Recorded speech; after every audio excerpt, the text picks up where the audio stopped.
साक्षात ईश्वर ही जैसे मदद के लिए आए थे।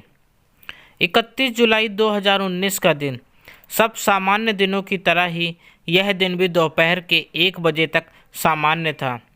आसमान में हल्के काले बादल छाए हुए थे। बारिश का मौसम कब किस करवट बैठे अंदाज़ा लगाना कभी कभी मुश्किल हो जाता है। उस दिन भी कुछ ऐसा ही हुआ।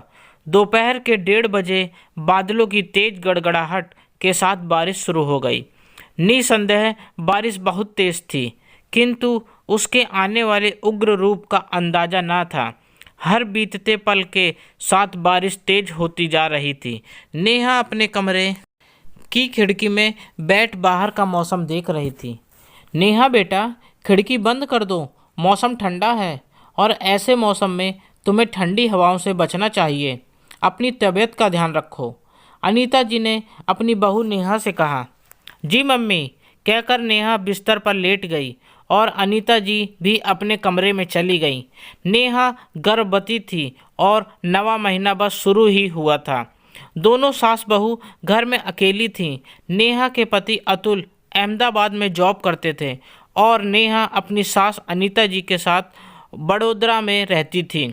अतुल रोज आना जाना करते थे। दोपहर के 3 बजे जब अनीता जी ने घर के बाहर नज़र डाली तो देखा सोसाइटी की गलियों में पानी भरने लगा था।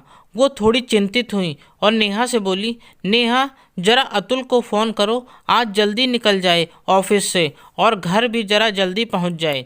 जी मम्मी, मेरी अभी बात हुई है, अतुल बस निकलने ही वाले हैं। वहाँ भी बहुत तेज़ बारिश शुरू हो गई है। दोनों सास बहू थोड़ी चिंतित थी। बारिश का पानी घर के आंगन में लगे मेन गेट के फ्लोर को छूने लगा था। सभी अड़ोसी पड़ोसी खिड़की दरवाजों में खड़े बारिश के रौद्र रुद्र रूप पर अपनी प्रतिक्रिया दे रहे थे। सबके कहे अनुसार यही प्रतीत हो रहा था कि बारिश अब रुकने नहीं वाली है। कुछ ही देरी में पानी आंगन के अंदर प्रवेश कर गया। नेहा ने फिर अतुल को फ़ोन पर बारिश के बढ़ते पानी की सूचना दी और जल्दी आने को कहा। अनीता जी और नेहा दोनों की घबराहट अब बढ़ने लगी। इलेक्ट्रिसिटी भी चली गई। अड़ोसी पड़ोसी ग्राउंड फ्लोर के सामान को फुर्ती से फर्स्ट फ्लोर में चढ़ाने लगे। हर कोई अब चिंता में डूबा था। सभी अपने कीमती सामानों को यथासंभव बचाने की कोशिश में लग गए। किसी के पास इतना समय नहीं था कि अपना घर का काम छोड़ कोई अनीता जी की मदद कर सके।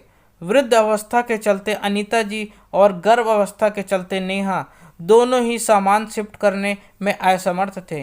नेहा, मैं कुछ कीमती सामान और कपड़े ऊपर ले जाती हूँ और थोड़ा खाने पीने का सामान भी ले जाती हूँ। फिर दोनों ने मिलकर जल्दी से पूरियाँ उतारी और खाने पीने का कुछ सामान लेकर ऊपर फ्लोर पर चली गईं। तभी फ़ोन की रिंग बजी। माँ, मैं ट्रैफिक जाम में फंस गया हूँ। यहाँ बहुत तेज़ बारिश है और सड़कें पानी में डूब गई हैं। मुझे आने में देरी हो जाएगी। आप और नेहा एक दूसरे का ध्यान रखो। मैं कोशिश कर रहा हूँ, कैसे भी करके जल्दी पहुँच जाऊँगा। अतुल ने जल्दबाजी में इतना कहकर फ़ोन काट दिया।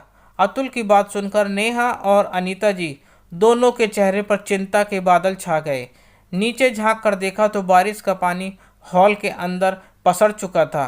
गली में कोई 1.5 फीट पानी भरा हुआ था। शाम के 6 बजते बजते हॉल से ऊपर आने की एक सीढ़ी पानी में डूब चुकी थी। नेहा को थोड़ी बेचैनी और घबराहट होने लगी थी। माँ घबरा ना जाए, यह सोचकर उसने चुप रहना बेहतर समझा। हर आधे घंटे में एक एक सीढ़ी पानी में डूबती जा रही थी। पड़ोसियों में से एक दो ने उन्हें फ़ोन करके हिम्मत रखने को कहा। अंधेरा फैलने लगा। अनीता जी ने दीपक जलाया और ईश्वर से सब ठीक हो जाने की प्रार्थना की। अतुल का फिर फ़ोन आया। माँ, मैं अब तक निकल नहीं पाया हूँ। ट्रैफिक चींटी की चाल से बढ़ रहा है। आप लोग ध्यान रखना। पड़ोस के वर्मा अंकल और सामने वाले गुप्ता जी की मदद ले लेना। कुछ भी हो तो मैं जल्दी से जल्दी पहुँचने की कोशिश कर रहा हूँ। ठीक है बेटा, कहकर अनीता जी भगवान का सुमरन करने लगी। नेहा को हल्का सा दर्द अपनी पीठ में महसूस हुआ। अब उसे डर लगने लगा। मम्मी, मेरी कमर दर्द कर रही है, कुछ ठीक नहीं लग रहा है। अनीता जी को जो डर सता रहा था वही सही साबित होता दिखने लगा। उन्होंने तुरंत नेहा को शांति से बिस्तर पर लेटने को कहा। क्या करें क्या ना करें कुछ समझ नहीं आ रहा था। नीचे झांक कर देखा तो हॉल में 3 फीट जितना पानी भर चुका था।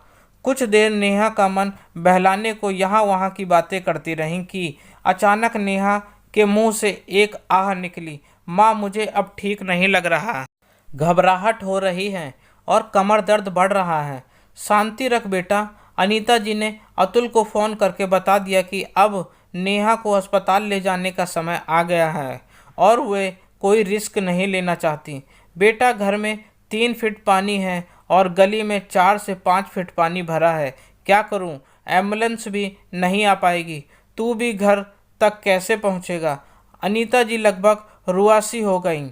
माँ, तुम चिंता मत करो, मैं कुछ करता हूँ। तुम नेहा का ध्यान रखो। अतुल के फ़ोन की बैटरी लो हो चुकी थी।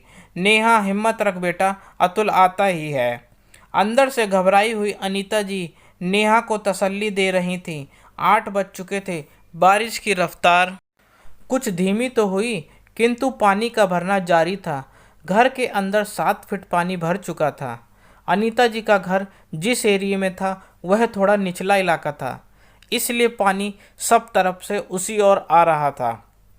माँ, माँ, पेट दर्द कर रहा है। नेहा की आवाज़ सुनकर अनीता जी घबरा गईं और तुरंत 108 नंबर डायल किया। सारी जानकारी दी, किंतु उधर से जवाब यही मिला कि पानी भरा होने की वजह से एम्बुलेंस नहीं आ सकेगी। रात के 10 बजने को थे। तनाव बढ़ रहा था। अनीता जी ने 1-2 पड़ोसियों को भी बोला, मगर मदद की हर संभव कोशिश असंभव सी बन गई थी। नेहा का दर्द बढ़ता ही जा रहा था। अतुल का मोबाइल स्विच ऑफ हो गया था। अनीता जी भरी आंखों से भगवान को पुकार रही थी। तभी दूर से कुछ सर्च लाइट्स नज़दीक आती दिखी। अनीता जी ने खिड़की के बाहर झांक कर देखा तो आर्मी की एक बोट थी जो ठीक उनके घर के बाहर आकर पानी के ऊपर नीचे हो रही थी। अनीता जी से एड्रेस और नाम कंफर्म करके उन्होंने जानकारी दी कि एनडीआरएफ की टीम की तरफ से वे आए हैं। अतुल ने रास्ते से ही फ़ोन करके आर्मी से मदद मांगी थी। उसका स्वयं का फ़ोन बंद था। वो एक कैब करके बड़ोदरा पहुंच रहा था और कैब वाले ड्राइवर के फ़ोन से उसने मदद मांगी थी। अनीता जी की सांस में सांस आई। मदद के लिए आई टीम उन्हें भगवान से कम नहीं लग रही थी। जैसे तैसे करके थोड़ी तकलीफ उठाकर नेहा और अनीता जी को टीम के सदस्यों ने घर से निकालकर 1 किलोमीटर दूर खड़ी एम्बुलेंस में बैठाया और हॉस्पिटल लेकर गए। नेहा ऑपरेशन थिएटर में थी। एक प्यारी सी गोल मटोल बेटी हुई थी। नेहा अर्ध बेहोशी की हालत में थी। बारिश थम चुकी थी। अतुल भी बड़ोदरा पहुंच चुका था। जरा होश आने पर अतुल ने नेहा को बेटी होने की खुशखबरी दी। कठिन समय बीत चुका था और खुशियां किलकारी मार रही थी। नेहा के चेहरे पर एक मुस्कान थी। अतुल, तुम्हारे बिना एक एक पल पहाड़ सा लग रहा था। सब कुछ ईश्वर के भरोसे छोड़ दिया था। मैं और मम्मी तो हिम्मत हार चुके थे, मगर मैं हिम्मत नहीं हारा था।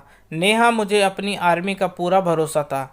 हर कठिन समय में अपनी जान पर खेल जाते हैं यह आर्मी वाले भी, ना दिलों में जगह बना जाते हैं। आज अगर उन्होंने मदद ना की होती न तो ना जाने क्या हो जाता। सच है बेटा, आर्मी वाले किसी देवदूत से कम नहीं हैं।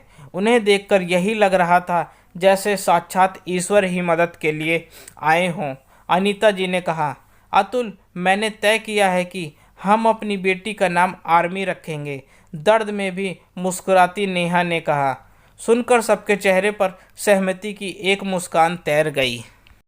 सत्य घटना से प्रेरित कुछ आवश्यक रूपांतरणों के साथ। दोस्तों, हर व्यक्ति अपने सामर्थ्य के अनुसार किसी न किसी की मदद अवश्य करता है, किंतु कुछ व्यक्ति या संगठन होते हैं जो मदद करने के लिए ही होते हैं और स्वयं की जान जोखिम में डालकर दूसरों की रक्षा करते हैं। वो हैं हमारे सेना के जवान। और हमारी सेना इस कहानी के जरिए मैं अपने देश के आर्मी को धन्यवाद देना चाहता हूँ, जो बाढ़, भूकंप, हिमस्खलन, भूस्खलन, हर तरह की आपदा में अपनी निजी जिंदगी की परवाह न कर देश के प्रति समर्पित हैं। जय हिंद, जय जवान। दोस्तों, आपको मेरी यह कहानी कैसी लगी? प्लीज़ कमेंट करके ज़रूर बताएं और मुझे सब्सक्राइब भी करें। आपका अपना दोस्त, धन्यवाद।